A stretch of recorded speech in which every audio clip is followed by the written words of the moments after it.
Temiz Rusça, İngilizce. Böyle dil bilen oğlan. Bunu göre adı yadımda kalmır oğlan. Hardasa işləyirdi. Falan qızdır da işləsin başında. Ha, Yəni elə bir nəsə bir qəribə oldu. Bir gün boşandım, bir gün. Mama gələcək ki, kömək elə.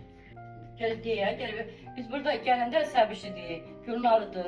Lüdə Səydə. İndi Lüdan deyirlər, Səydə idi. Balaca uşaqlar elə ki, Hə, pükürdülər. cəmdə belə Qonşu qatı gəlib şeylər burada, var. bu otaqda sürfən açırdım, yığışırdılar beləsinə. Hə, cəmdə də. Gülnar bizə hamısı gəlirdilər, hə. Nə, sən də adını yazam. Ana, yox, mənim adım neyirsən, qardaşım. Hamının adını yazım. Biz hamının adını yazım, sən də adını yazım. Cəmilə. Hə yazım, elə şəkər bırak. Ayaş qədə də, ayaş qədə. Ya Allah, kimin adını yazım? Hansı şanslı insanın adını yazım? Allah bəxtlərinizi yaxşı eyləsin, ay var. O gün olsun, xeyir iş olsun, yaxşı. Jeniflər qismət olsun bunlara. Digəndə soruşurum. Az buna qoyum. Sən bilmirsən. Nə, necə oldu? Bay bay bay.